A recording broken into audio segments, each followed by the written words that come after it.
이 아침 저와 하나님의 말씀 요한복음 15장 3절부터 10절까지의 말씀을 봉독하여 드립니다.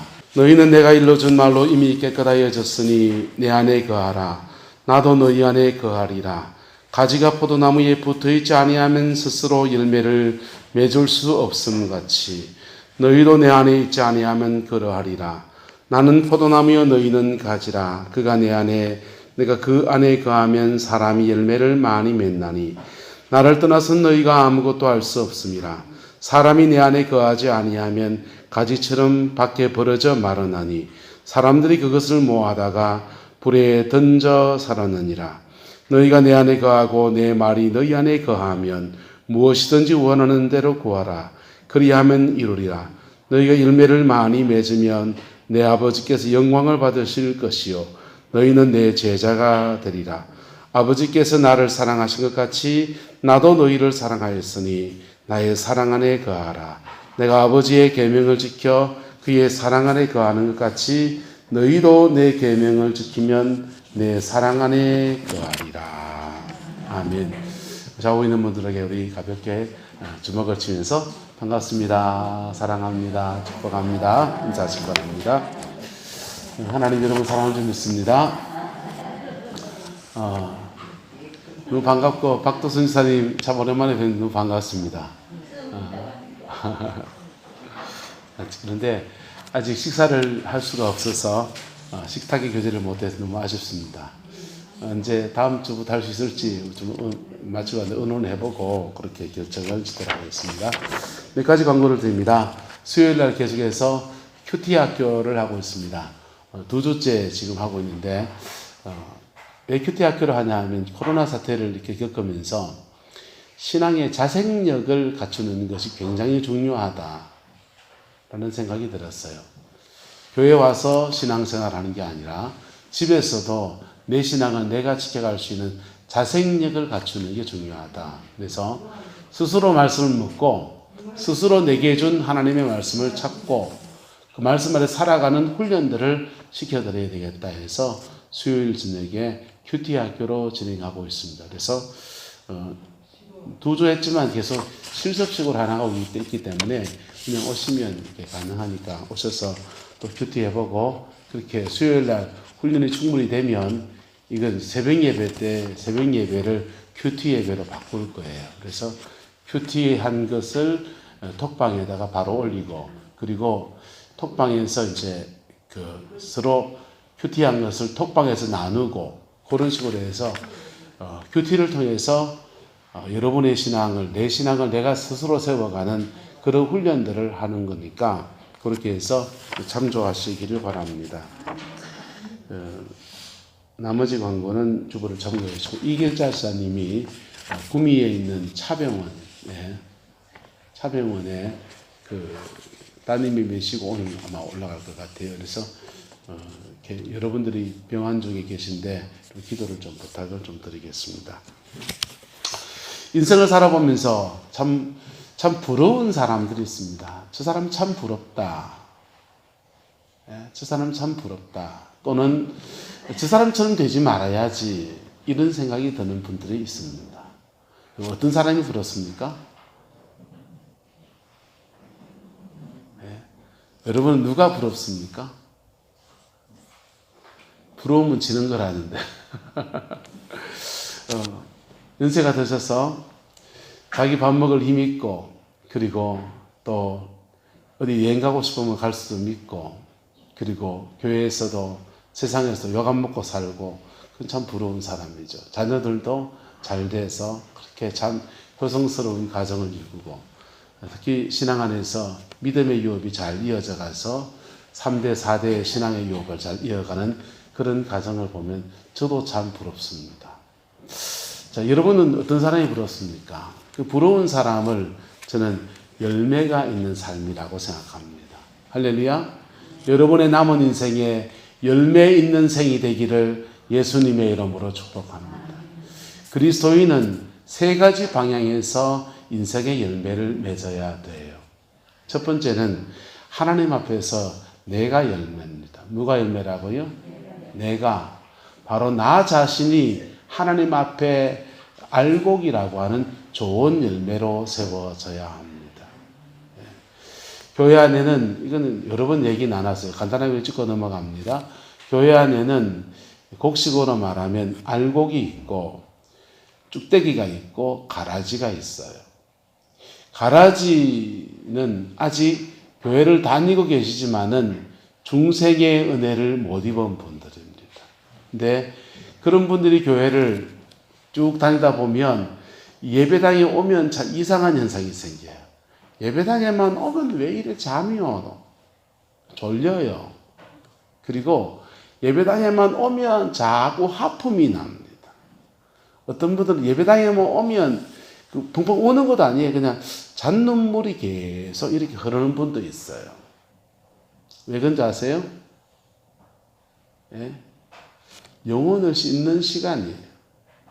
불신자, 예수를 안 믿는 사람들의 영 안에는 믿지 못하게 하는 어둠의 영이 원래 존재해요. 그런데 이 예배당이라는 공간 안에서 찬양하는 거, 기도하는 거, 그 시간이 이렇게 지나가다 보면 오면 이상하게 졸리면서 하품도 나고 방구도 끼기도 해요. 그러면서 영이 체인지가 되잖아요. 영이 체인지가 되어지면요, 점점 더 성령의 사람이 되어지는 거예요. 할렐루야. 자, 그런 과정을 지나가면서 우리는 중생, 거듭난 사람이 됩니다. 이것은 굉장히 체험적인 얘기예요. 그런 체험을 한 사람들을 이렇게 중생한 사람, 예수 믿어 천국 가는 사람, 할렐루야. 저와 여러분은 바로 이런 사람의 반열에 서 있는 줄로 믿습니다. 그런데 이 알곡은 거기서 한 걸음 더 나가야 돼요. 예, 그거는 알곡이나 쭉땡이나 다 종자는 똑같은 종자예요. 맞습니까? 맞습니까? 쭉대기는 단지 알이 안 찼을 뿐이에요. 그래서 가라지는 종자가 다른 거기 때문에 거듭나야 되고, 신앙의 체험, 십자가 안에서 회개하고 그냥 영혼이 깨어지는 시간들 속에 중생을 해야 돼요. 그런데 그렇게 거듭난 체험을 했다고 해서 다 알곡은 아니에요. 알곡은 그 다음 단계를 지나가야 합니다. 그 다음 단계가 뭐냐? 따라서 성령으로 살아야 됩니다. 신앙 체험을 강하게 했는 것을 때로는 사람들은 교회 잘 다닌다, 신앙, 예수 잘 믿는다라고 생각해요. 만만의 공덕이 옵시다. 신앙생활을 잘하는 것은 그런 체험도 참 중요하지만은, 중요한 요인이지만은, 그런 동기가 될 수 있지만은, 신앙생활을 잘하는 것은 그렇게 체험할 때에 임하신 성령, 그분을 의지해서 자기 인생을 살아야 돼요. 뜨거운 체험은 있는데 삶이 엉망인 분들을 가끔씩 만납니다. 언어 생활이 엉망이고 대인관계가 엉망인 분들을 만납니다. 위도하려도 모르고, 좀 슬픈 말을 말해봅시다. 말방줄방 뛰는 사람들 만납니다. 신앙이 좋은 사람입니까? 아니라니까. 그게 잡혀지기를 예수 이름으로 축복합니다. 그런 사람들은요, 그 뜨거운 체험을 축으로 하는 그런 사람들. 그 갈급하니까 집회도 막 쫓아다니고요, 기도원도 다니고요, 그러는데요, 자기 삶의 내용물이 없어요. 그러니까 본인이 알곡이 아니에요. 한번 따라합시다. 내가 열매여야 합니다. 이게 내가 열매인 여정을 지나가야 돼. 그럴 때 하나님 앞에 참 소중한 사람인 거죠. 자, 그런데 그래서 오늘 본문에 말합니다. 너희는 내가 일러준 말로 이미 뭐해졌으니, 깨끗해졌으니, 중생했다는 거예요. 중생했으니 내 안에 거하라. 바꿔 말하면 성령으로 살아라. 더 바꿔 말하면 내가 주인이 아니라 예수님 그분이 주인된 삶을 살아라. 할렐루야. 그렇게 예수님이 주인된 삶을 살 때예요, 사람과 사람 사이는 뭘로 나타나느냐? 사랑으로 나타나요. 뭘로 나타난다고요? 사랑으로. 그래서 예수 믿는 사람, 성령 따라 사는 사람, 할렐루야.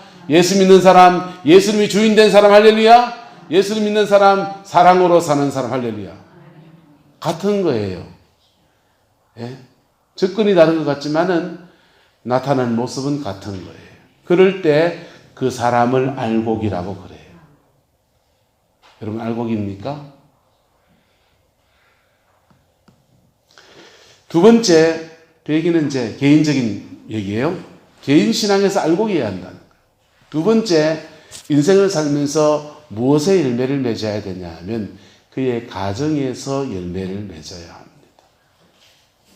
그의 가정 안에 믿음의 열매가 제대로 맺혀져야 돼요. 그게 없는 사람은요, 집에 가면 마음 아프고 힘들어요. 그리고 바깥에 뭐 돈을 많이 벌 수도 있고 여러 가지 자기 인생의 즐거움이 또 다른 즐거움이 있을 수 있지만은 나이가 들면 결국은 어디로 돌아갑니까? 산으로. 권사님 아직 산으로 갈 나이는 아니거든요. 자, 집으로 돌아갑니다. 집에 돌아갔는데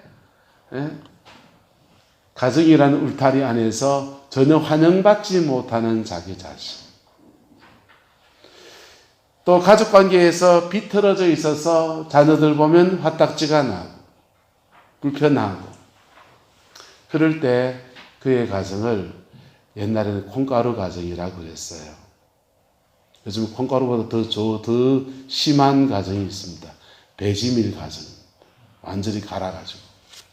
여러분, 그건 상담학적으로 말하면 그런 가정을 엮이는 가정이라고 그래요. 믿음의 사람들은 자기의 가정이라는 틀 안에 열매가 있어야 합니다. 할렐루야. 왜냐하면 우리는 다 가정을 가지고 살아가니까. 세 번째 인생이 맺을 열매는 자기의 사역이라는 것이에요. 저는 목사로 부름을 받았습니다. 그러면 목회 안에서 열매가 나와야 될까요? 안 나와야 될까요? 목회 안에서 열매가 나와야 되죠. 유옥식 교사님은 문구점을 합니다. 가게를 경영합니다. 이 가게라는 울타리 안에서 열매가 나와야 될까요? 안 나와야 될까요? 나와야 되죠. 자기 삶의 포지션 안에서, 자기의 사역 안에서 열매가 이루어져야 합니다. 이게 그 비밀이 뭐냐 이거예요. 근데 어떤 사람은 열매가 있고 어떤 사람은 열매가 없는 그 비밀이 뭐냐 이겁니다. 전라도 광양에 가면 대광교회라는 교회가 있습니다. 신정 목사님이라는 분이 교회를 섬기는데 이 포항 정철이 거기다가 광양에다가 제철소를 지었잖아요. 제철소를 짓고서 막 사람들이 몰려 들어오니까 서울의 소망교회에서 거기에 예배당을 짓고는 목사님을 파송해서 그렇게 교회를 섬깁니다. 서울 강남에서 곱디고 온 사람들하고 부목사로 그렇게 섬기다가 전라도 광양에 와서 목회를 하는데 팔도 사나이가 다 모여가지고 그렇게 형성된 교회를 섬기는데 만만치가 않은 겁니다. 쉽지가 않은 겁니다. 몇 년 동안 그렇게 섬기다가 진이 다 빠져버렸어요, 목사님. 그 지치고 낙심했을 때 이분이 충전하려고 혼자서 성지순례를 갑니다. 이스라엘 성지순례를 갔다가 이것저것 예수님의 행적을 따라서 방문도 하고 그렇게 하는데 이분에게는 별로 가슴에 와닿지가 않습니다. 근데 그러다가 광야에 있는 키부츠 농장을 방문을 했어요. 광야 한복판에 키부츠 농장을 방문해가지고 거기에 전망대가 있어서 그 전망대 이래 올라서 보니까 눈이 닿는 저 끝까지 그냥 돌밖에 없는 거예요. 그런데 자기가 올라간 그 전망대 밑에 있는 키부츠에는 파란 풀이 자라고 나무가 자라고 열매가 맺어져 있고 꽃이 피어 있고 사람들이 거닐고 있고 저기하고 여기하고 똑같은 땅인데 여기만 열매가 있는 것들을 보면서 이분이 곰곰이 묵상이 되기 시작합니다. 차이가 뭘까 하는데 조금 있다 보니까 갑자기 팍팍팍팍 하는 소리가 들리더니 스프링클러가 막 돌면서 물을 뿌리는 거. 물을 뿌리는데 정확하게 키부츠 안에만 물을 계속 뿌려야 되는 거예요. 내려와서 사람들한테 물어보니까 하루에 꼭 3번씩 그렇게 스프링클러로 물을 공급해 준다는 거예요. 하루에 3번 스프링클러로 물을 공급해 주는 키부츠 안에는 작물이 자라나고 농장이 형성되어 있는데 비가 내려오자는 물이 공급되지 않는 나머지 땅은 여전히 사막으로 존재하는 거예요. 그리고 이분이 마음에 하고 깨닫습니다. 내가 광양 땅에서 목회를 하는데 내가 서 있는 이 땅이 광양이 아니고 광야라면 이 광야 내가 서 있는 터에다가 계속 물이 뿌려지면 되겠구나. 무슨 물? 은혜의 물이 뿌려지면 이 광야가 변해서 사막이 변해서 옥토가 되지 않겠는가 이런 생각을 했어요. 그리고 돌아와서는 성경을 찾습니다. 창세기에 물 나오는 데가 어딘가. 창세기부터 차근차근 읽어나가봤어요. 비가 오는 얘기, 물 나오는 얘기만 찾아가지고는 그 말씀 가지고서 예배당에 와서 주일날, 수요일날, 새벽에 오후 예배 계속 물 설교만 합니다. 계속 물 뿌리는 거죠. 계속 물 뿌립니다. 그리고 한 3년이 지났더니 광양의 대강교회가 참 아름다운 교회. 이스라엘 기부처처럼 다른 데는 황량하기 거리 없는데 그 교회만 참 아름답다고 하는 그런 칭송받는 교회로 서 있습니다. 지금은 우리 교단 총회 산하에서 마을 목회로 유명한 교회로 그렇게 소문이 나 있어요. 여러분, 목회만 그럴까요? 가정도요. 시집을 와보니까 꽃길만 걸으세요. 찬사를 받으면 시집을 와보니까 꽃길이 아니고 흙길 정도가 아니고 돌길을 걸어야 되는, 자갈길을 걸어야 되는 분들도 아마 여기 계실 수 있어요. 죄송합니다. 목회자가 돼서 목회를 해보면요, 이 목회도 녹록지가 않아요. 성도들이 다 천사표 다 붙이고 오셔서 목사님 말씀에 은혜 받았어요. 말씀 붙들고 살겠습니다. 이런 분만 있는 게 아니고요. 온갖 사람이 여기 다 앉아 있습니다. 이 터가 사실은 광야와 같을 때가 많아요. 근데 목사로 부름을 받았으면 이 광야를 뭘로 바꿔야 됩니까? 옥토로 바꿔야지요. 할렐루야. 여러분의 가정이라는 그 곳 안에 누군가, 가족 구성원 중에 누군가 하나님의 은혜가 공급되어지는 물꼬를 트고 물을 길어넣고 조건을 맞추기 시작하면 처음엔 아무것도 아닌 것 같은 것들이 한 걸음, 두 걸음, 세 걸음, 네 걸음 진행되다 보면 어느 그때 거기에 은혜가 차올라갑니다. 그리고는 광야가 변해서 옥토가 되는 역사가 일어납니다. 저는 에스겔서의 말씀을 참 좋아합니다. 성전 문지방에서 물이 흘러나가는데 가느새 보니까 발목에 오고 무릎에 오고 뭐고 이렇게 해가지고요, 그 물이 흘러갑니다. 따라 흘러가는 데마다 다 살아나더라. 성전 문지방에 있는 그 물이 흘러가는 데마다 다 살아나더라. 성전 문지방에 있는 그 물이 흘러가는 데마다 살아나더라. 어쩌면 우리가 부러워하는 그분들의 가정들은 누군가 먼저 돌을 걷어내고 물꼬를 열고 하나님의 은혜의 물이 흘러가는 통로들을 열어젖히고 수고한 누군가의 수고의 터 위에서 그렇게 열매 있는 가정, 열매 있는 사역이라는 것이 이루어졌을 거예요. 우리는 그냥 부러워라 이러고 있지요. 때로 어떤 사람은요, 나는 성령 체험을 세게 했는데 나는 왜 열매가 없을까 하면서 생각합니다. 저 사람 간증보다 내가 더 간증이 더 화려한 간증이 있는데 속지 마세요. 예? 간증은요, 그런 경험을 한 거고 그 다음 단계의 일을 하지 않았어요. 성령으로 살아내는 것. 그러면서 교회의 직분을 가지고, 목사의 직분을 가지고, 장로님의 직분을 가지고, 권사님의 직분을 가지고 있은들 내 인생에 열매가 없는데 그게 뭐 그리 대단한 문제고 뭐 그렇게 소중한 문제입니까? 예? 맞습니까? 안 맞습니까?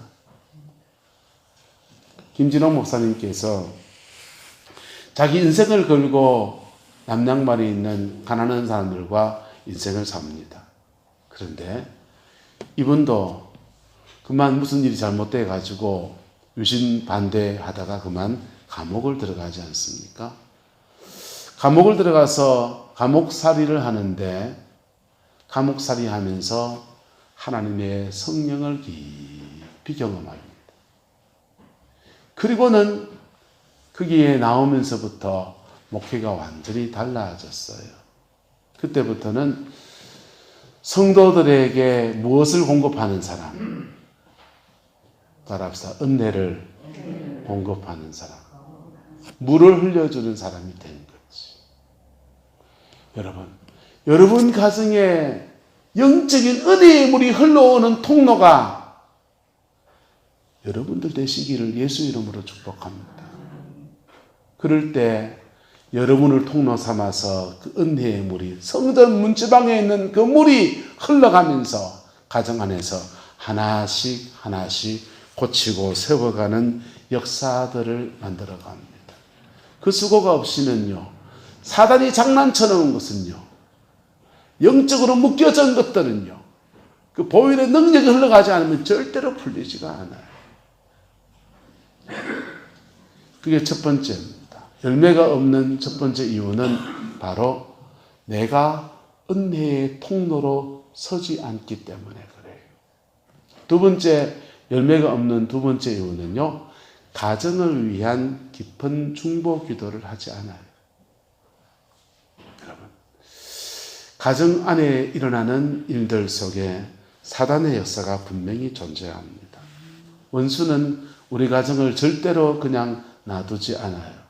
그래서 사단의 역사가 실제로 가정 안에서 막 운행해 나갑니다. 가정 안에 운행하는 사단의 역사는요, 가해자와 피해자가 맞물리면서 전달되어져요.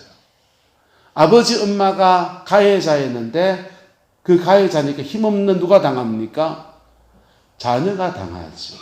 그 자녀가 자라나서 또 그의 자녀에게 또 다른 가해자를 만들어가는 겁니다. 네, 이단 중에 신천지 있지 않습니까? 이만이라고 하는 사람이 이분의 어머니가 경북 청도에서 생활하면서 나병이 났어요. 한센스병이 났습니다. 그래서 그 한센병이 그 가문의 내력 안에 이렇게 흘러가니까 청년 이만희에게 동네 사람들이 니도 없는 네 아이가 라고 비난을 자기 트라우마, 나도 엄마처럼 나병이 걸리면 어떡할까 하는 두려움이 있었습니다. 그래서 이분이 어디를 가냐 하면요, 그 박태선 씨 신앙촌에 들어갑니다. 거기 박태선 안수한 생수 마시면 병 다 낫는다고, 자기 나병을 고치겠다고 박태선 신앙촌에 입소를 합니다. 그래가지고 10년 동안 거기 가서 뼈 빠지게 부럽고 쌓아가는 일해 가면서 그걸 다 공으로 섬기면서 신앙촌을 섬기면서 거기서 신앙생활을 했어요. 그런데 나병은 낫지도 않고 박태선 씨가 그 남양주, 경기도 남양주의 그 덕소라는 곳에 신앙촌에 있었는데 불이 났는데 너무 비인간적으로 대하는 걸 보면서 화딱지가 났습니다. 그래가지고 이분이 그 신앙촌을 나와요. 나와가지고 어디를 가느냐? 장막성전 유재열에게 갔습니다. 그리고 유재열을 또 이 예수님처럼 그렇게 섬깁니다. 전 재산을 다 들여가지고 유죄를 숨겼는데 예수님 재림이 3년 뒤에 온다 했는데 예수님 재림이 3년 뒤에 안 왔어요. 그래가지고는 팍 쏘갔다 해서 열받아가지고 유재일 씨를 이제 고소했습니다. 그러니까 유재일 씨가 징역을 15년인가 살았어요. 그리고는 이거 다 쏘갔다 해서 다시 고향으로 낙향해서 청도에 와서 혼자 신앙생활 하다가 또 다른 이단 두 군데를 거쳐가지고 신장개업한 게 신천지입니다. 이만희 씨는 원래 본인이 그럼 가해자입니까? 피해자입니까? 이만희 씨는 그 이단 신앙촌에 들어갔던 피해자였어요. 그런데 한 바퀴 두 바퀴 돌다 보니까 어느 시간 지나서 자기가 그 배운 그 이단 교리를 모아가지고 또 다른 이단을 만들어서 여러 사람의 인생을 어렵게 하는 가해자로 등극한 겁니다. 가정 안에 역사하는 어둠의 영들은 가해자와 피해자의 고리와 고리를 이어가면서 계속해서 이 어둠의 맥을 가정 안에 형성해 놓습니다. 이것을 부서뜨리고 새로운 영적 질서를 가정 안에 만들 수 있는 사람은 바로 주의 성령을 받은 알곡들이에요. 할렐루야. 주의 성령을 받은 알곡들이 그의 가정 안에서 믿음의 씨앗이 돼서 기도로 자녀들을 세우고 남편을 위해 중보하고 그러면서 가정 안 영적인 터들을 갈아엎는 거예요. 갈아엎고 밥 만들기가 힘들지 밥 만들고 나면 그 다음은 좀 수월해집니까? 안 수월해집니까? 예, 만들어 본 사람은 안다고. 예? 오석 권사님이 염창골에 오늘 새벽에 제가 그 밭에 올라가 봤어요. 염창골 꼴짜기에 밭 중에 권사님 밭이 제일 밑에더만요. 제일 밑에 있는 밭의 특징이 뭡니까? 위에서 있는 자갈돌 다 내려오는 것이요. 꼴짜기 자갈돌. 그 돌밭을 그렇게 임대를 해서 그 밭에 산에 가서 흙을 보찜으로 짊어지고 오고 돌 캐내고 그래가 그 밭을 만든 거죠. 그 밭을 그래 만들어 놓으니까 그 다음부터는요. 그 심은 대로 거두는 역사가 나타나는 거예요. 여러분 저와 여러분의 가정이 회복되어지고 세워지는 첫 번째 순서는 뭐냐면 내가 먼저 세워져야 된다는 거예요. 누가 먼저 세워져야 된다고요? 자가 문제가 아니고요. 남편이 문제가 아니고요. 누가 문제가 아니고요. 누가 먼저 세워져야 돼요? 내가 먼저. 내가 먼저 세워요. 교회도요. 권사님, 장로님, 집사님이 문제가 아니고요. 누가 먼저 세워져야 됩니까? 내가 먼저 세워져야 돼요. 할렐루야. 내가 먼저 세워져서 세워진 그 사람이 가정이나 교회 안에 계속해서 무엇을 공급해야 되냐? 하나님의 은혜의 물과가 흘러가는 파이프를 열고서 계속 물 주는 거예요. 돌고 다니면서 물 주는 거예요. 할렐루야. 때로는 영적 전쟁을 치르는 거예요. 할렐루야. 그럴 때에 금방 안 되는 일이지만 어느 시간이 지나고 나면 돌밭이 변해 있습니다. 가정의 영적인 터가 바뀌어져 있습니다. 그때부터는요. 따라가 심은 대로 열매가 나기 시작합니다. 열무 심으면 열무가 나고요. 파 심으면 파가 나고요. 고추 심어놓으면 고추가 납니다. 고추 심어놓으면 뭐가 납니다. 그런 터 위에서 여러분이 자녀가 서 있으면요. 그런 터 위에 서 있는 목사는요. 가정에 그런 터 위에 서 있는 목사는 목회하면 목회의 열매가 나오고요. 그런 터 위에 서 있는 자녀들은 공부해서 진생 열려고 몸부림치면은 길이 턱턱 열리는 거예요. 그게 가정의 열매입니다. 가정의 열매는 바로 그 하나님의 은총의 터 위에서 계속 은혜를 공급해 주는 바로 그 사람으로부터 시작되어지는 거예요. 저와 여러분의 가정의 삶이 되기를 예수님의 이름으로 축복합니다. 러시아 속담에 이런 속담이 있습니다. 항해, 네가 만약 배를 탄다면 한 번 기도해라. 네가 만약 전쟁터를 간다면 2번 기도해라. 네가 만약 장가를 간다면 3번 기도해라. 내일 우리 작은 놈이 이제 군에 가는데요. 2번 기도했나? 여러분, 가정생활 안에서 믿음의 승리라고 하는 것이 배 타고 항해하는 것보다 더 어렵고, 전쟁터에 나와서 생사를 논하는 것보다 사실은 더 어려울 수 있다라고 하는 겁니다. 결혼식이 되면 사람들이 꽃길만 걸으세요 하고서 막 부케를 던지고 막 그렇게 하지만은 실제로 결혼 생활이라고 하는 것들 속에서 제대로 된 열매를 낸다고 하는 것은 결코 그렇게 녹록한 것은 아니에요. 그런데 그 열매를 못 내면 어떻게 되냐?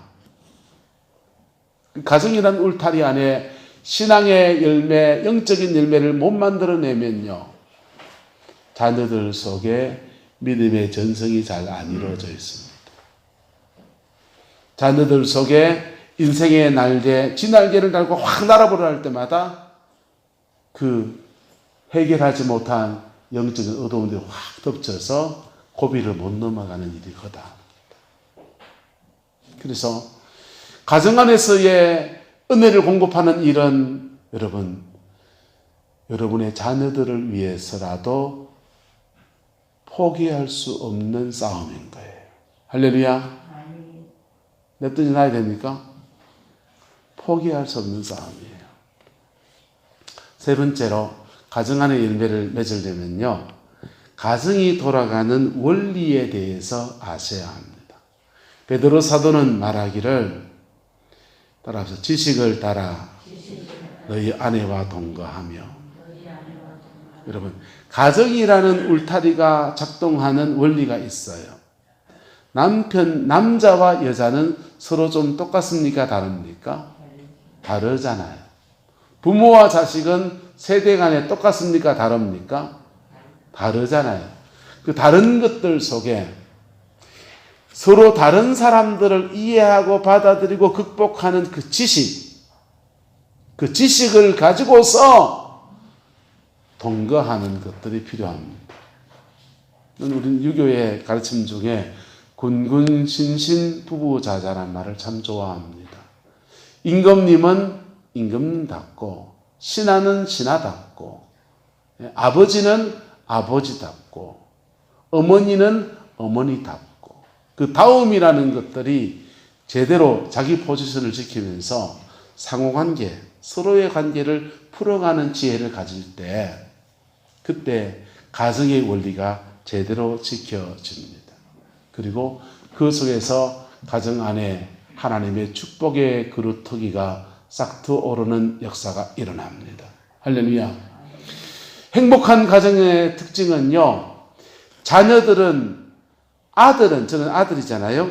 아들은 아버지를 보면서 나도 아버지처럼 살아야 되겠다 생각하면 아주 100점 가정입니다. 저는 아들이에요. 우리 어머니를 보면서 우리 어머니 같은 여자를 만나서 장가를 갔으면 좋겠다 하면 100점 가정입니다. 제가 뭐 딸입니다. 딸이라면요, 우리 어머니를 보면서 난 엄마 같은 여자가 돼야 되겠다. 나도 나이가 들면 우리 엄마처럼 그래 나이가 들어야 되겠다 하면 100점 가정입니다.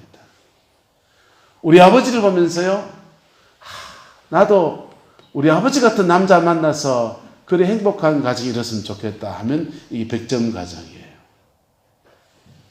가정 안에서는 부모와 자식 관계, 부부가 살아가는 것이 굉장히 중요합니다. 부부가 살아가는 것을 보면서 자녀들은 자기도 모르게 나는 이렇게 살아야지, 나는 우리 아내 애들 이렇게 대해야지라는 것을 다 배워요. 이게 잘 배워진 가정을 순기능 가정이라고 합니다. 무슨 가정요? 순기능 가정. 잘못 배워진 가정은 뭐라 그러겠어요? 역기능 가정이라 그래요.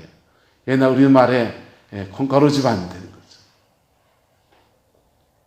역기능 가정 출신들은요, 세상에 나오면 지구시를 잘 못 해냅니다. 아돌프 히틀러라고 하는 사람은 세계적 2차전 가운데 유대인들을 600만을 학살해서 죽였어요. 그런데 그 아돌프 히틀러 어머니가 자기 아빠 히틀러의 아버지죠. 아버지 말고 뚱뚱한, 저도 뚱뚱하네요. 뚱뚱한 유대인 남자와 정분을 가졌습니다. 간통이 있었습니다. 그리고 이 아돌프 히틀러 그걸 봤어요. 어릴 때. 그래서 히틀러는 자기의 그 마음속에 분노가 있는데 누구한테 분노가 있냐? 유대인들에 대한 분노가 있고, 특별히 무슨 남자? 뚱뚱한 유대인 남자에 대한 분노가 가득했습니다. 그 사람은 바로 역기능 가정 출신이에요. 역기능 가정 출신이 세상에 나와서는요, 자신의 역기능을 복수하는 데 다 써가지고 유대인 그렇게 600만을 아우슈비츠에 죽이는 그러한 참혹한 살인마로 그의 인생을 살았습니다. 역기능 가정 출신들은요, 세상에 나와서는 남성과 남성 사이에, 여성과 여성 사이에, 또 직장에서 상사와 부하 직원 사이에 자기 포지션을 못 찾아요. 아버지로부터 학대를 받은 사람들은요, 직장에 가면 상사를 볼 때마다 자꾸 누가 보입니까? 자기 아버지가 보이는 거예요. 그래서 괜히 들이박는 거예요. 교회 오면요, 연세 많은 장로님이나 또 목회자나 어른들 같이 계신 사람들한테 괜히 터집 잡고 들이박는 거예요. 여러분, 가정 안에서 그 역기능들인 거예요. 자, 근데 예수님의 능력이 무엇입니까? 이 모든 역기능들을, 이 모든 저주스러운 것들을 당신의 보혈로 짊어지시고 십자가에 죽어주셨다라고 하는 것입니다. 주님은 가시 멸류관을 쓰시고 우리에게 의의 멸류관을 씌워주기 원하시고 생명의 멸류관을 씌워주기 원하시고 예수님 안에서 새 인생을 열어갈 수 있는 은총을 주기 원하시는 분이 바로 주님이시고 그렇게 하실 수 있으신 분이라는 겁니다.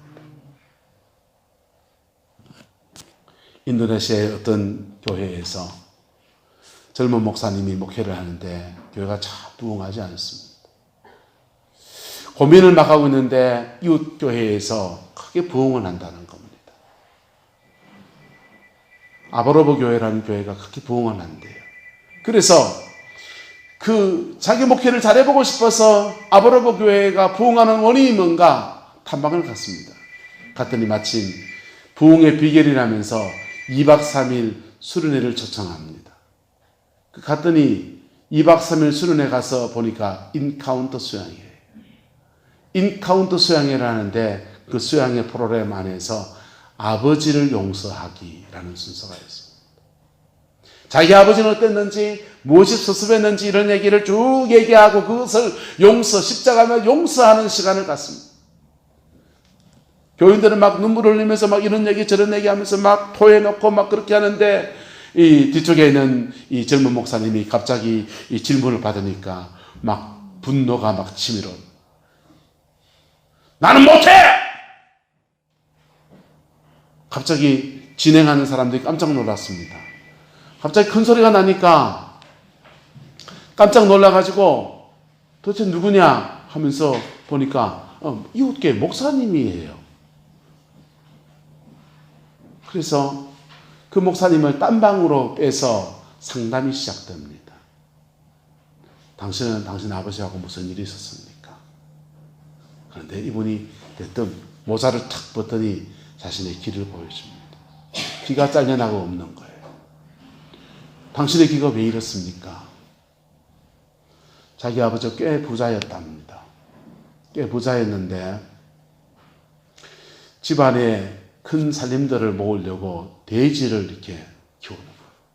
돼지를 키우는데 아버지는 저 돼지를 새끼 놓을 때마다 얼마를 키워서 자기 내다 팔고 계속 돈을 만들어서 머릿속에서 계속 그 생각을 합니다. 자기가 어느 해인가 생일날이 됐는데 친구들하고 맥도날드 가서 햄버거 하나 먹고 콜라 한 잔 마시고 그거 하고 싶어서 생일 파티를 하고 싶어서 아빠 나 오늘 생일이니까 돈 좀 주세요. 이놈아 돈이 지금 어딨냐?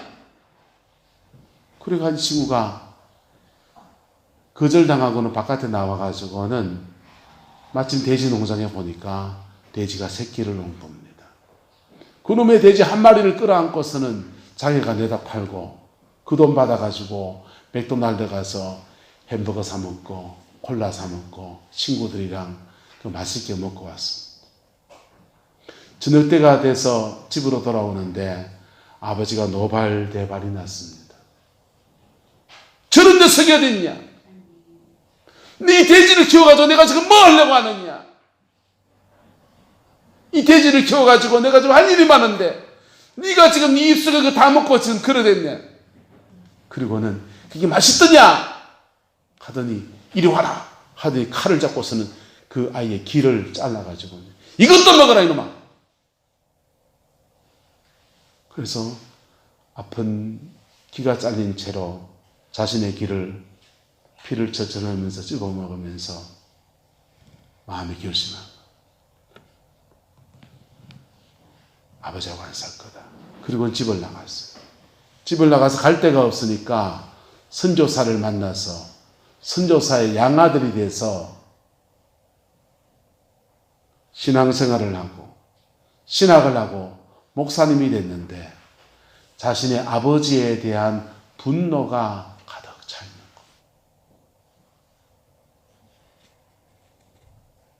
거예요. 그 얘기를 하는데 당신 참 용서하기 어렵겠다. 당신 참 용서하기 어렵겠다. 하지만 예수님이 우리 위해서 보혈을 흘려주지 않았느냐. 자기를 찌른 자들을 향해서도 저들을 사하여 주옵소서라고 하지 않았느냐. 복음을 받았으니까 용서할 때 당신이 자유로워진다. 그래서 그냥 그 상담을 하고서 어떻게 저떻게 아버지를 용서하는 시간을 갖습니다. 그 용서를 하고서요, 뭘 하나 배우러 갔다가 평신도들 교인들 앞에서 의사를 당한 것 같고 부끄럽기도 하고 그냥 자기 교회로 뜰레뜰레 돌아왔어요. 뜰레뜰레 돌아왔는데 참 이상한 현상이 생겼습니다. 그때부터 교회가 부흥하기 시작합니다. 그래서 가만히 생각해 보니까 자기가 나이 많은 사람들에게 화를 내고 있지 않더래요. 그리고 전에는 자기도 모르게 나이가 좀 교회 안에 나이가 좀 연세가 있으신 분만 오면은 그렇게 화를 냈다. 예? 조금 미진할 수 있고 실수할 수 있는데 좀 실수할 수 그래야 되냐고 말이야. 그랬다 이거예요. 그걸 내지 않고 있더래요. 내 안에 뭐가 빠져가지고 분노가 사라졌어. 교회가 그때부터 착착 성장해 갑니다. 어느 날 교회에 앉아있다 보니까 저쪽에서 낯이 익은 사람이 걸어옵니다. 자기 아버지예요. 자기 아버지가 자기 앞에 와서 무릎을 탁 꿇더니 아들아 나를 용서해다오. 그리고 아들과 아버지 사이에 서로 용서하고 용납하고 복음을 나누는 화해의 역사가 일어났습니다. 그때부터는요 교회가 감당 못할 정도로 성장하더라고요. 네. 여러분의 가정이 세워지는 원리가 어디에 있냐고. 우리는 복음을 가지고 있습니다.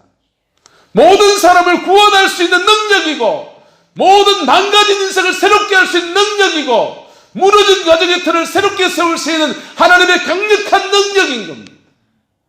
십자가의 예수님이 그냥 우리 천국 보내기 위해서 죽으셨고 신앙의 체험을 주셔서 성령 체험을 주시는 그런 분 정도가 아니라 망가진 모든 인생을 새롭게 할 수 있는 권세와 능력을 가진 분이라. 우리가 근데 그 능력이 우리 가정 안에서 작동하지 않은 원인은 뭐냐?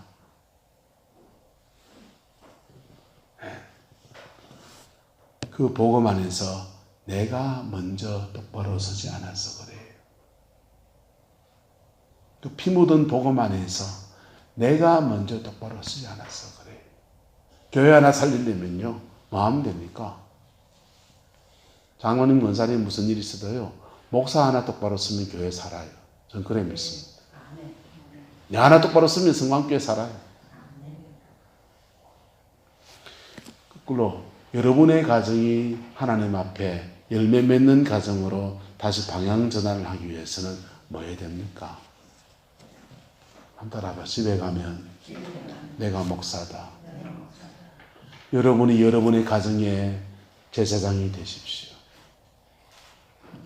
여러분의 가정에 하나님의 은혜의 통로가, 은혜가 흘러오는 아름다운 영적인 파이프라인이 되십시오. 계속해서 하나님의 은총의 물을 거기다 계속 부으세요. 거기에 에덴의 비밀이 있는 겁니다. 창세기에 보면 에덴 동산에서 4가지의 물이 나옵니다. 먼저는 하늘에서 내려오는 비예요. 하늘에서 내려온 비가 땅에 닿으면 흘러가기 시작합니다. 흘러가면서 강이 돼요.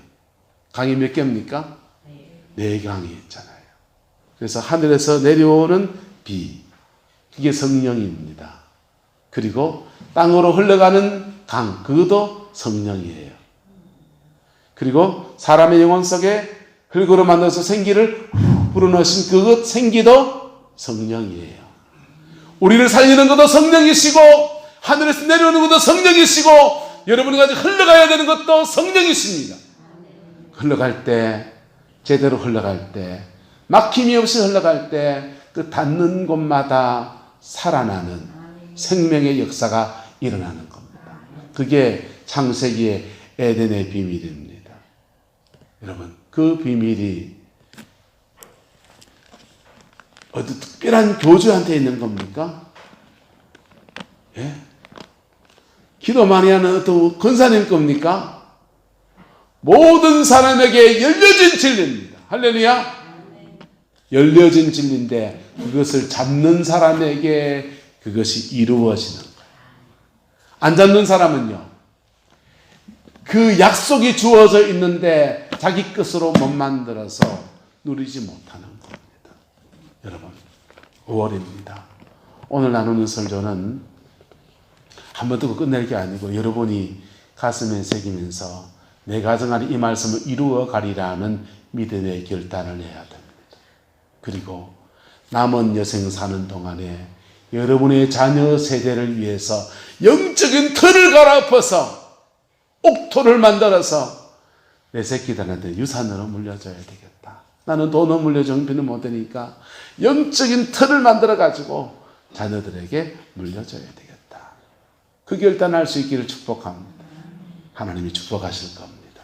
기도하겠습니다.